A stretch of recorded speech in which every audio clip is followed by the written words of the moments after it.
With the world focused on the Gaza ceasefire, are Israeli attacks on Lebanon masking another war?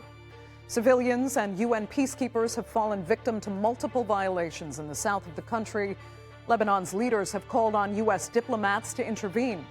But is Israel intent on continuing the war on its northern border, as well as in Gaza? I'm Andrea Sankey, and this is the Newsmakers.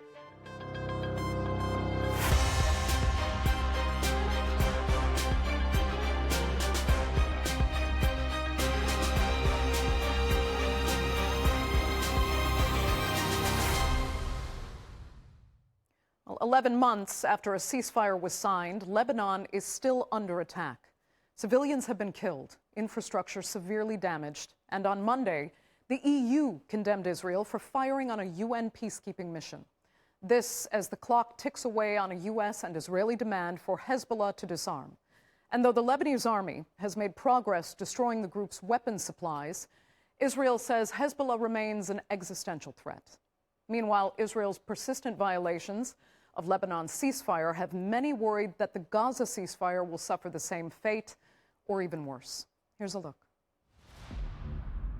Smoke rising over southern Lebanon from a place where, at least in principle, airstrikes are not supposed to be happening. Yet, Israeli attacks like these have become a frequent and regular breach of the US-brokered ceasefire since last November. Public attention has largely focused on Gaza, but across Lebanon's south, Israeli fire has already claimed multiple civilian lives. The war never ended for it to come back. We're still living in a war. You're still living in the war. The war is not over yet. The war will end when Israel leaves Lebanon, when it totally leaves Lebanon and goes away. That's how the war would end. Lebanon's president, Joseph Aoun, has condemned the strikes as blatant aggression without any justification or excuse. Lebanese officials say the attacks undermine efforts to pressure Hezbollah into disarming and gives the group the pretext to keep its weapons. Israel says it's targeting Hezbollah's infrastructure as well as targeting weapons depots and militants.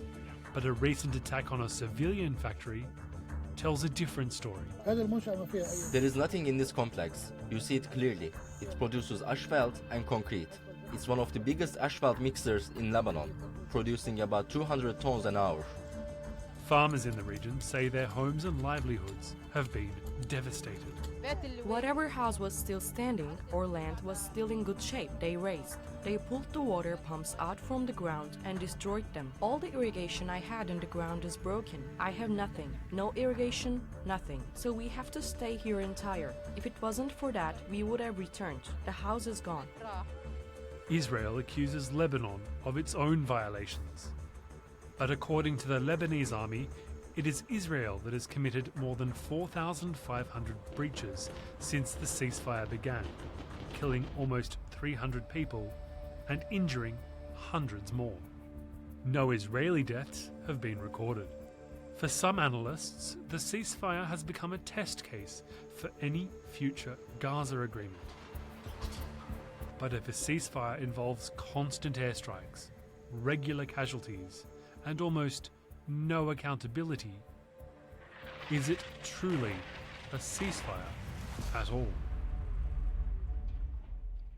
So what are the prospects for any peace in southern Lebanon, and does Israel see its action there as a blueprint for Gaza? Well, joining me now to debate that and much more are from Beirut, public policy fellow at the American University of Beirut, Rami Khouri. From London, senior consulting fellow at Chatham House, Yossi Mekelberg. And from New York, senior foreign policy writer for Newsweek magazine, Tom O'Connor. Thanks all so much for being with me. Rami, I'll start with you. If you can first kind of give us the landscape of the Israel-Hezbollah conflict from where you are in Beirut. Has progress been made toward disarming Hezbollah, or are there still really too many obstacles, not least the ceasefire violations? Well, there has been some progress in certain dimensions. The Lebanese government is much more clear about its intent to disarm Hezbollah. They say they've got a plan to do it by the end of the year, to first disarm the Palestinian camps and then later Hezbollah. The government says it wants to do this politically and gradually in steps. And the Americans and the Israelis seem to want more immediate, emphatic, complete action all at once. So there isn't a clear agreement among the parties about how to do it. Hezbollah says that it will disarm, it will join, or whatever, they'll merge their arms with the Lebanese government's arms once there is a Lebanese national army that is allowed to defend the country fully and able to defend the country fully. And this is, so there's a big gap between intent and capability and political reality.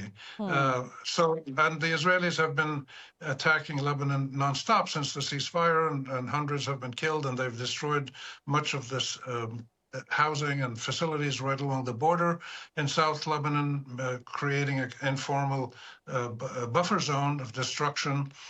So this is a live conflict. But neither side wants to ignite a full war, it seems, and they're trying to use political pressure from the U.S., and it's not having a lot of impact, but it is drawing attention.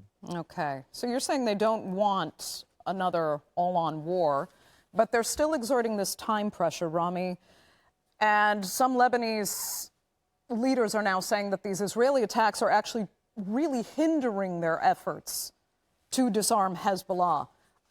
Is that kind of what Israel wants? Does that give it more leeway to continue their attacks and maintain this buffer zone?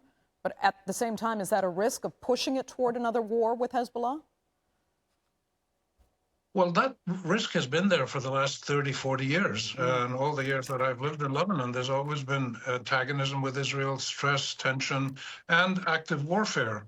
And the Hezbollah says that it needs its arms to defend Lebanon.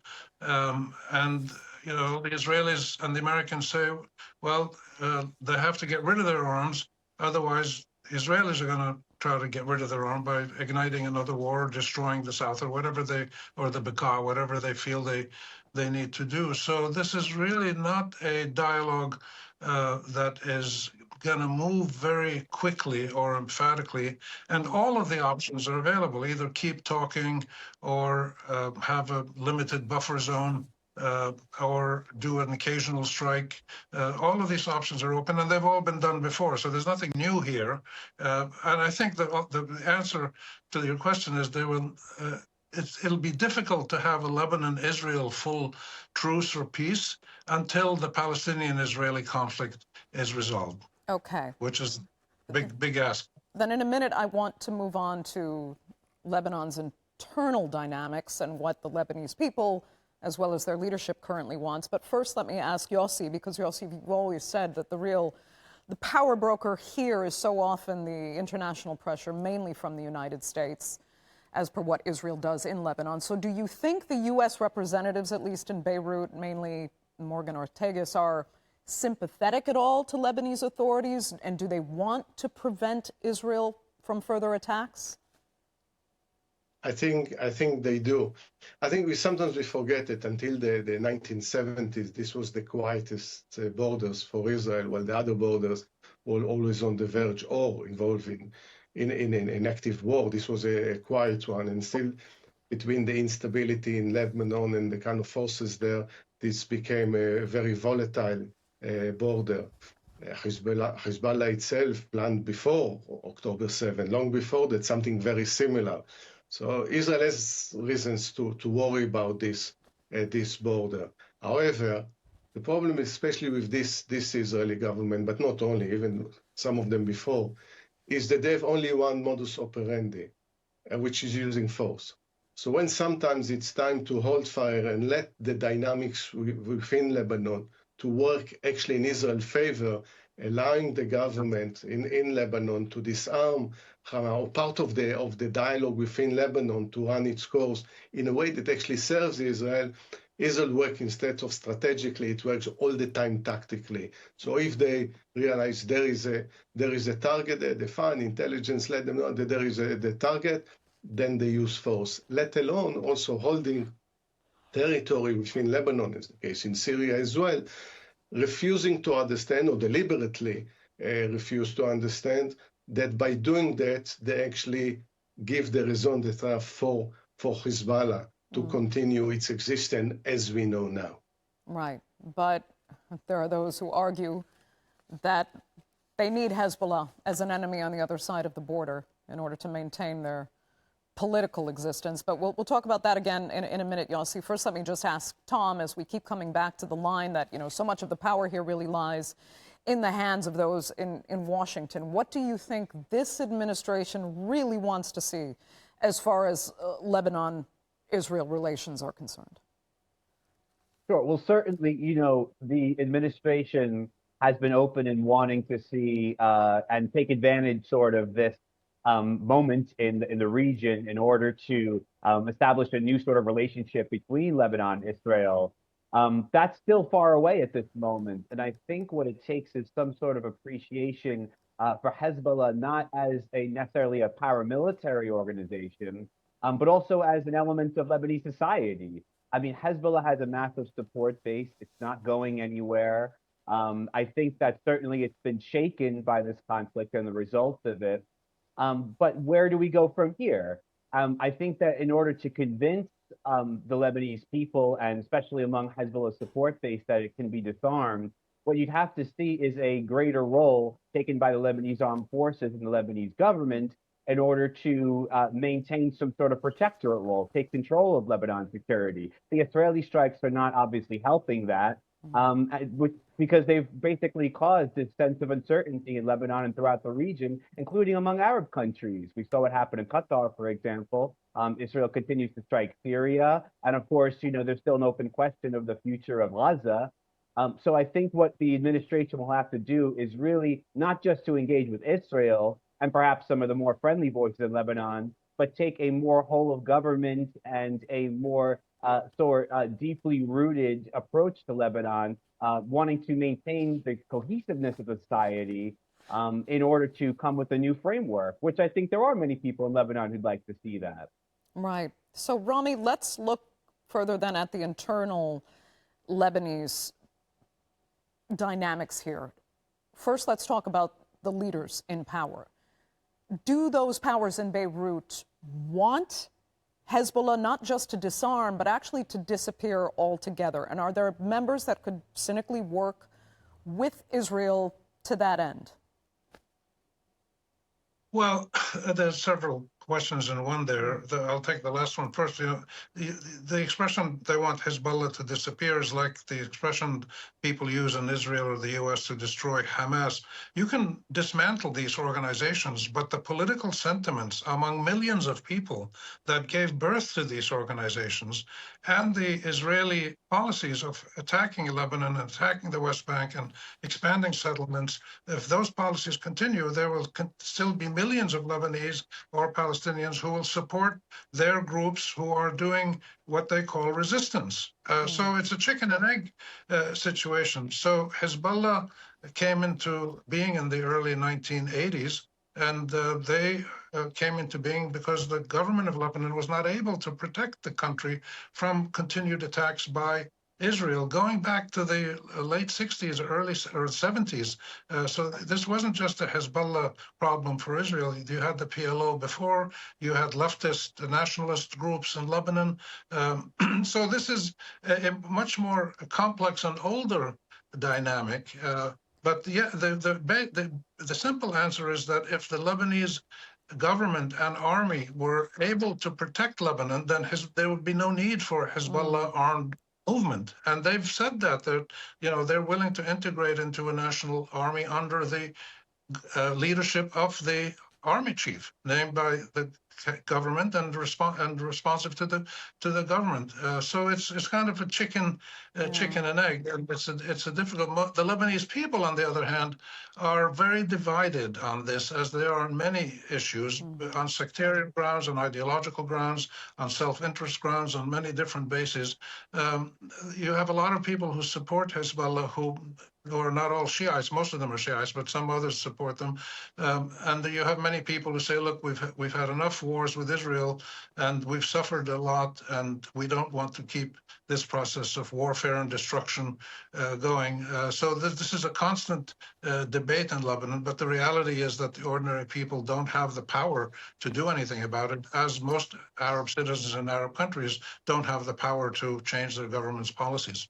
Okay, Rami, just quickly though, and having seen Hezbollah lose arguably a significant proportion of its power just because of the attacks on it and the undermining of Iran's backing over the last years, is there any end game in sight for Hezbollah's fundamental power within Lebanon? Or do you think it's just, it comes and it goes and it could actually come back if Israel continues to provoke and violate the ceasefire, etc.?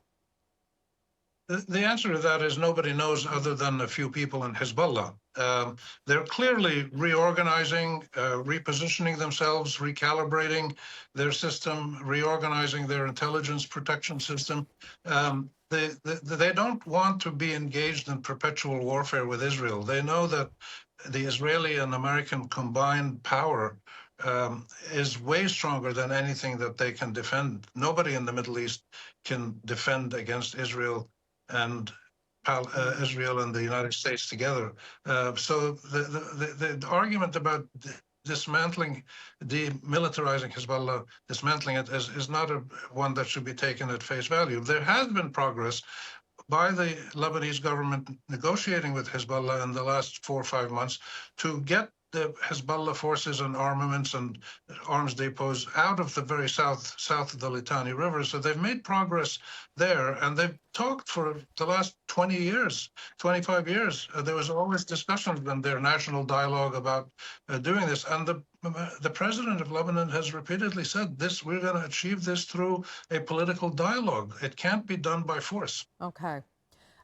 Yossi, let me turn back to you because I wanted to talk about Israel's internal dynamics in this case. Are Israeli leaders at this point just too set on continuing this war somehow really at any cost for their own political survival? Is Hezbollah and by default Iran, are they a necessary enemy for Netanyahu to stay in power?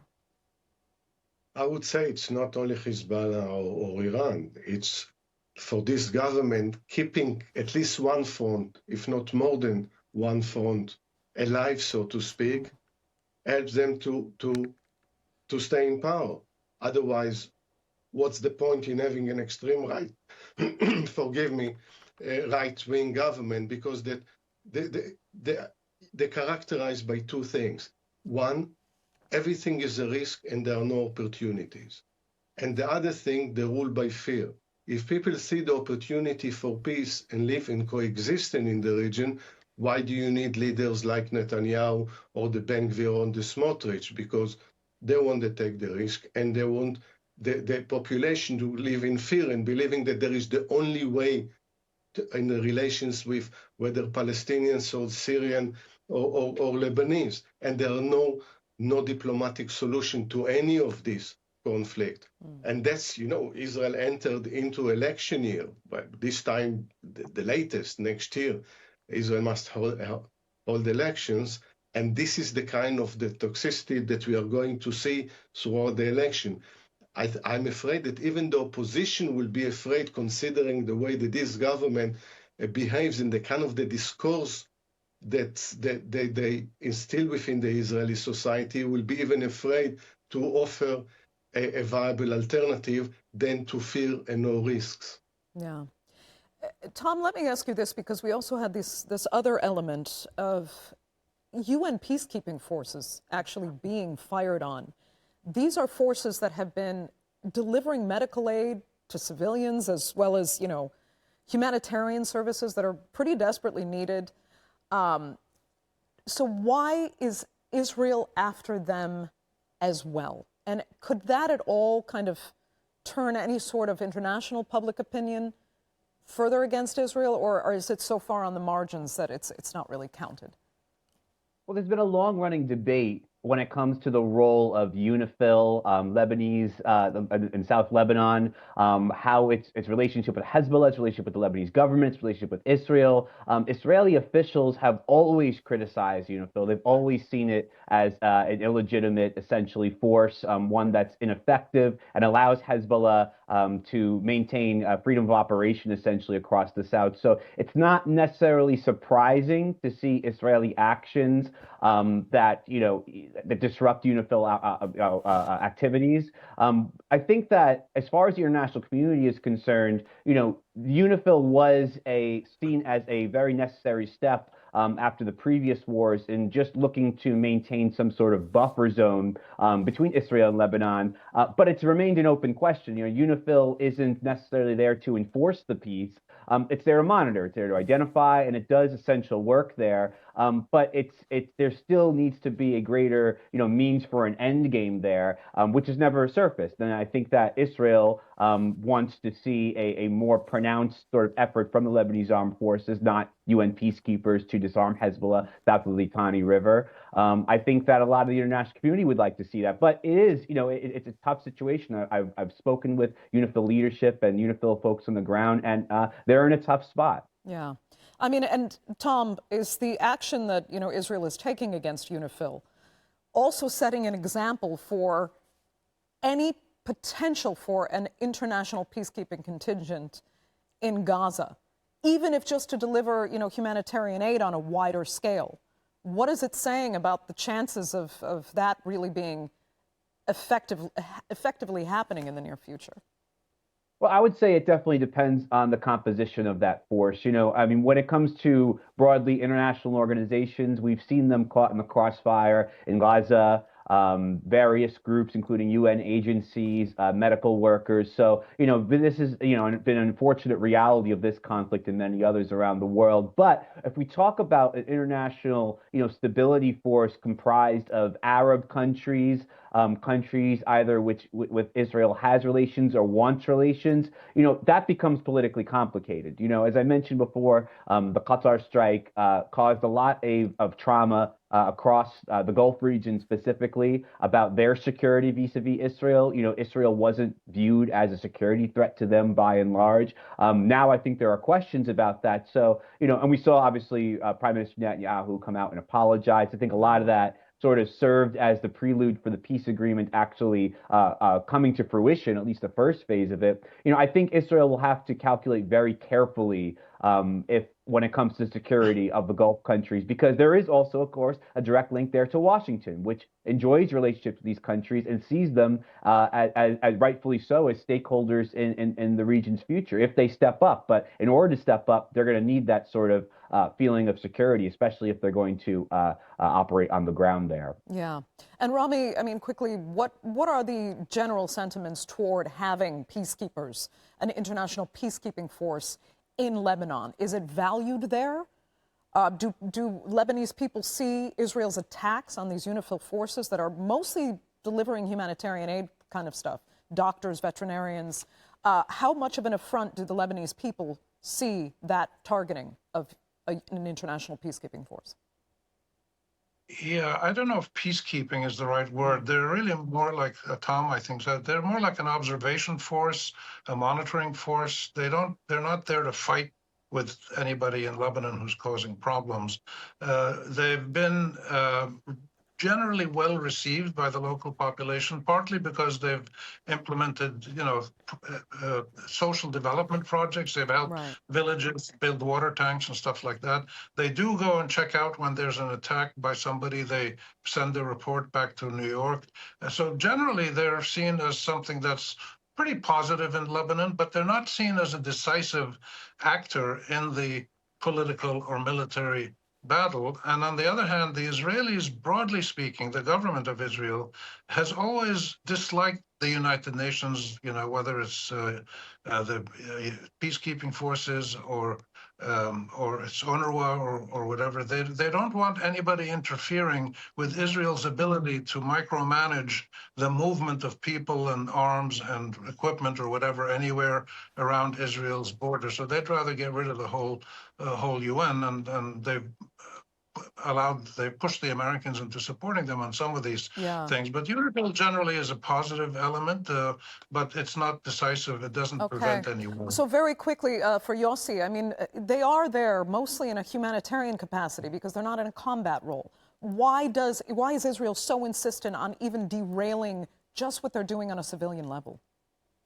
So partly it was exactly what Rami says. It's about the freedom of action there in south of Lebanon, and also many Israelis don't understand that it's much of it depends on the mandate of the peacekeeping operation. If it's not under Chapter 7, which means that they can enforce peace but not just monitor, so can they report violation of the ceasefire or the 1701 resolution, but they can't actually make any change on the ground. Okay. For this, you need a different force, which also relevant to what's going to happen when there is an international force in Gaza too. Okay. Yossi, very unfortunately, I'm going to have to interrupt you because we have come to the end of this edition of the Newsmakers, so I'd like to thank all three of you sincerely so much for being with me and our viewers for joining us as well. Remember, you can follow us on social media and do be sure to subscribe to our YouTube channel.